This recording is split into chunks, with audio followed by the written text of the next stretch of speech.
Hello दोस्तों, आपका हमारे इस चैनल में स्वागत है। आज हम बात करेंगे एक मोस्ट इम्पोर्टेंट क्वेश्चन के बारे में जो है RSRQ based handover in LTE for inter frequency. ठीक है, ये क्वेश्चंस एक DT इंजीनियर है जो नया RF इंजीनियर बना है, कोऑर्डिनेटर बना है, उसे स्टार्टिंग में क्या है कुछ सीखना है, तो वो किस तरीके से ये अपने फ्रेंड से बात करता है जो कि जियो में काम कर रहा है। एक पर्सन जो पहले काम करता था वो छोड़ चुका है, जो थर्ड पर्सन है।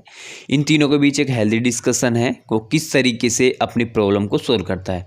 ठीक है, तो इस चैनल से जुड़े रहिए। जुड़ने के लिए इस चैनल को सब्सक्राइब जरूर करें और पास में दिए गए बेल आइकन पर जरूर क्लिक करें, जिससे हमारी नेक्स्ट वीडियो का नोटिफिकेशन आपको मिल सके।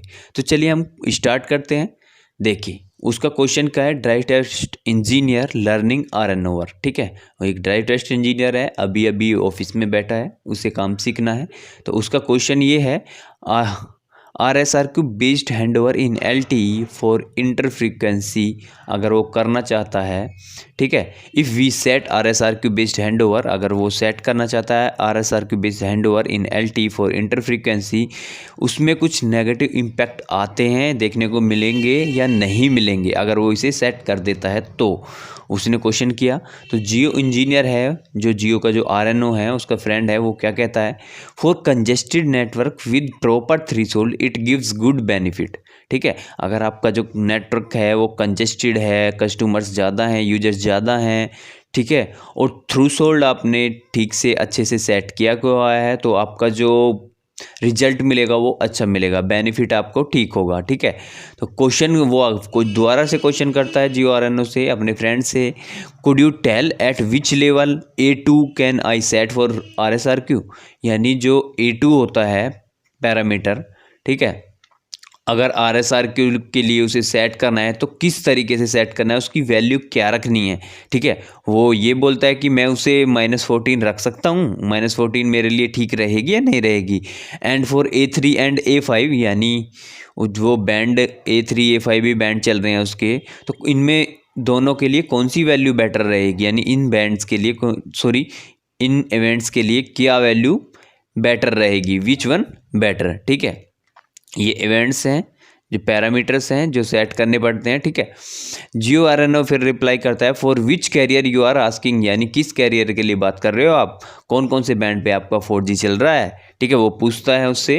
तो it all depends upon where you want to keep most of traffic, ये उसी पर डिपेंड करेगा, तभी डिपेंड करेगा कि आप जो आपका जो ट्रैफिक है, मोस्ट ट्रैफिक है, वो किस पे डाइवर्ट करना चाहते हो। ठीक है, अब देखते हैं जियो RNO फिर से रिप्लाई करता है, अगर आप अपना A2 इवेंट जो है, A2 पैरामीटर है, उसे -18 dB करते हैं, यानी जो जियो का RNO है उसने इस तरीके से किया हुआ है अपने जो ऑपरेटर है उसमें, A2 इवेंट को -18 dB कर दिया to keep maximum traffic in band 40, यानी बैंड 40 TDD पे उसने मैक्सिमम ट्रैफिक को इतने, अगर आपकी जो क्वालिटी RSRQ -18 dB जाती है तो वो शिफ्ट हो जाएगा। ठीक है, and -10 dB in band 3 and band 5। ठीक है, -10 dB in band 3 and band 5, उसने ये वैल्यूज़ सेट की हुई हैं हर एक बैंड के लिए। बैंड 40 के लिए -18 dB और बैंड 3 एंड बैंड 5 के लिए -10 dB। But only keeping RSRQ is not sufficient, केवल RSRQ को ही यहाँ पे हमें वैल्यू पुट कर देना या ये वैल्यूज़ रख देना सफिशेंट नहीं है, हमें इसके लिए और कुछ भी करना पड़ेगा। देखिए, if your system support then you should also keep condition for A2 as RSRP के लिए भी ये वैल्यू आपको रखनी पड़ेगी।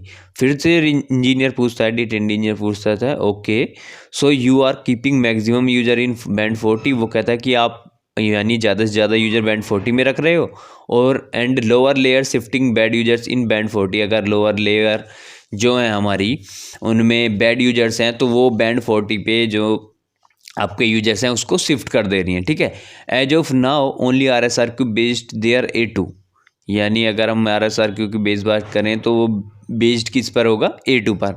आई have band 40 which to be improved, जो कि मुझे बैंड 40 इम्प्रूव करना है, मेरे पास बैंड 40 है वो मुझे इम्प्रूव करना है। अदर बैंड मेरे पास हैं बैंड 3 और बैंड 1। ठीक है, यानी जो DT इंजीनियर है जिस ऑपरेटर के लिए वर्क कर रहा है उसके जो बैंड चल रहे हैं बैंड 40, बैंड 3 और बैंड 1 है LTE के लिए। ठीक है, वो कह रहा है कि मेरे पास बैंड 40 है जो मुझे इम्प्रूव करना है, और जो अदर बैंड्स है मेरे पास वो बैंड 3 और बैंड 1 है। ठीक है, I am looking to improve CQI, यानी मुझे CQI इम्प्रूव करनी है by eliminating bad users from band 40, यानी जो हमारा बैंड 40 है उससे मुझे बैंड जो यूजर्स हैं उनको हटाना है। Will it help by using RSRQ based shift, अगर मैं RSRQ बेस्ड शिफ्ट करता हूँ तो ये लिए मेरे लिए हेल्पफुल होगा या नहीं होगा। Okay, no flexibility to change tilt, यानी जो टिल्ट चेंज करने की कोई भी फ्लेक्सिबिलिटी नहीं है। तो उसी के बीच एक थर्ड पर्सन जो उसका तीसरा दोस्त है वहाँ बैठा हुआ सुन रहा है, वो बोलता है just to add RSRQ generally varies based on serving cell load. ठीक है, यानी जो सर्विंग सेल है उसके लोड पे भी बेस्ड करेगा।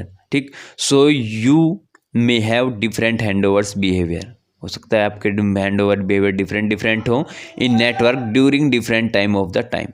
ओके, यानी दिन का डिफरेंट टाइम पे डिफरेंट टाइम हैंड ओवर हो रहे हों, उनका बिहेवियर अलग अलग हो।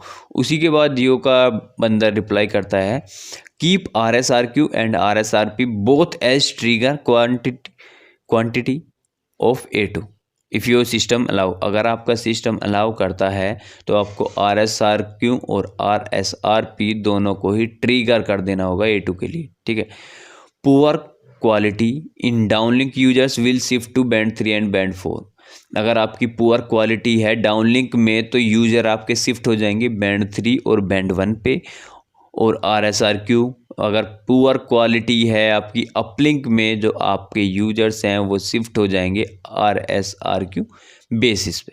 ठीक है, सॉरी RSRP बेस्ड पे। ठीक है, DT इंजीनियर तभी बोलता है आई चेक्ड, मैंने चेक किया कि we have combined switch option for A2 and A5, यानी हमने जो कंबाइंड किया हुआ है वो स्विच ऑप्शन करा है। ठीक है, जिसमें A2 और A5 कंबाइंड है। ठीक है, as of now I used RSRQ only, अब मुझे क्या यूज करना है RSRQ केवल। ठीक है, as need to push bad users fast, जैसे कि हमारे जो बैड यूजर हैं वो जल्दी से पुश हो जाएं।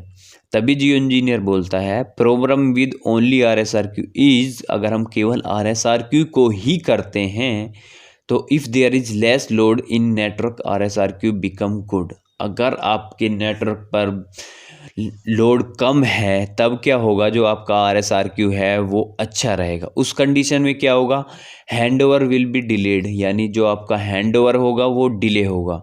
डिले होने से क्या होगा, आपका जो ट्रैफिक होगा वो इंक्रीज हो जाएगा बैंड 40 में। ठीक है, अगर बैंड 40 में आपका ट्रैफिक इंक्रीज हो जाता है तो आपका जो हैंडओवर होगा वो क्या होगा, नहीं हो पाएगा बैंड 40 से। ठीक है, चाहे आपका जो RSRP आपका पुअर हो या ना हो। ठीक है, हैंडओवर नहीं हो पाएगा, इसलिए जो आपका केवल RSRQ अच्छा होने से, just because RSRQ is better, क्योंकि आपका RSRQ बेटर है, आपका जो ट्रैफिक है बैंड 40 में कम होने की वजह से हैंडओवर नहीं हो पाएगा। और यह क्या इम्पैक्ट डालेगा, दिस में इम्पैक्ट अपलिंक परफॉर्मेंस, और ये अपलिंक परफॉर्मेंस पे इम्पैक्ट डालेगा और आपका जो अपलिंक थ्रूपुट होगा वो डिग्रेड हो जाएगा। ठीक है, और जो आपका RRE है वो इंक्रीज हो जाएगा। इसलिए check about things after you implement RSRQ based policy, अगर आप केवल RSRQ बेस्ड पॉलिसी को इम्प्लीमेंट करना चाहते हैं तो आपको चेक करना होगा। ठीक है, बाद में तभी एक तीसरा बंदा बोलता है, फिर जियो वाले बंदे से DT इंजीनियर बोलता है पहले, डू यू मीन, आपका कहने का मतलब है कि अगर मैं आपका अपलिंक KPI जैसे कि फिजिकल अपलिंक शेयर्ड चैनल और physical uplink common control channel signer और अपलिंक ब्लर ये डिग्रेड हो जाएंगे, सो अपलिंक थ्रूपुट एज वेल है। उसी तरीके से अगर ये डिग्रेड हो रहे हैं हमारे uplink blur PUCCH PUSCH signer, ये ब्लर ये सभी कुछ डिग्रेड हो रहे हैं तो उसकी वजह से मेरा अपलिंक थ्रूपुट भी डिग्रेड हो जाएगा। तो तभी जियो वाला बोलता है हाँ मैं यही कहना चाह रहा हूँ, बिकॉज एट पुअर RSRP, क्योंकि अगर आपका जो RSRP है, ठीक है, सिग्नल स्ट्रेंथ है, अगर वो पुअर होगी तो UE will become uplink limited.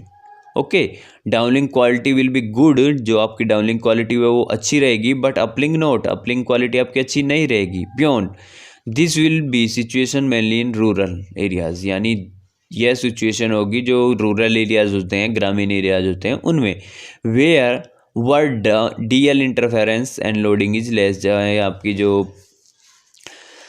Downlink interference हो, लोडिंग कम हो, ठीक है। तभी डीटी इंजीनियर बोलता है ओके इट्स टाउन साइट, ये जो मेरी साइट है ये टाउन साइट है, let's hope it will work, यानी मैं आशा करता हूँ जो भी आपने बताया है वो इस पर वर्क करेगा। तभी तीसरे दोस्त को कुछ बोलने का मन करता है। वो क्या कहता है, if you are considering urban, यदि आप अर्बन की सोच के यानी सिटी की सोच के इस काम को करना चाह रहे हैं, अपना नेटवर्क ऑप्टिमाइज करना चाह रहे हैं, और dense urban scenario having limitations to optimise tilt, ठीक है। जो डेंस अर्बन एरियाज होते हैं उनका कुछ सिनेरियो होता है और टिल्ट को ऑप्टिमाइज करने का उनकी कुछ लिमिट्स होती हैं। Have you consider to decrease SRS, कभी आपने कंसीडर किया कि SRS को डिक्रीज करके या PAPB पावर सेटिंग करके, ठीक है।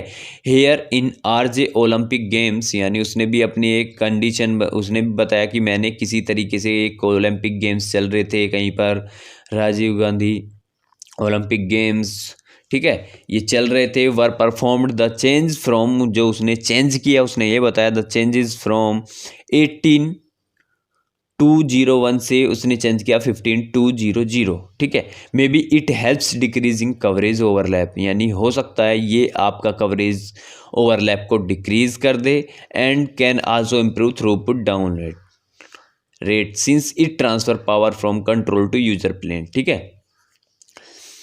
तो डीटी इंजीनियर इसके लिए बोलता है thank you, I think it will help, okay, so that's all. इस तरीके से इन तीनों में काफ़ी डिस्कशन हुआ, यानी जो नया बंदा था उसने कुछ सीखा, इसी तरीके से आप भी कुछ सीख सकते हैं। इस चैनल से जुड़े रहिए इसी तरह, इस चैनल को सब्सक्राइब करना ना भूलें और अपने दोस्तों में शेयर जरूर करें। अगर इस वीडियो से आपको कुछ सीख मिली हो या कुछ आप भी बताना चाहते हो कि किस तरीके से वो अपने नेटवर्क को इम्प्रूव कर सकता है, तो प्लीज़ कमेंट बॉक्स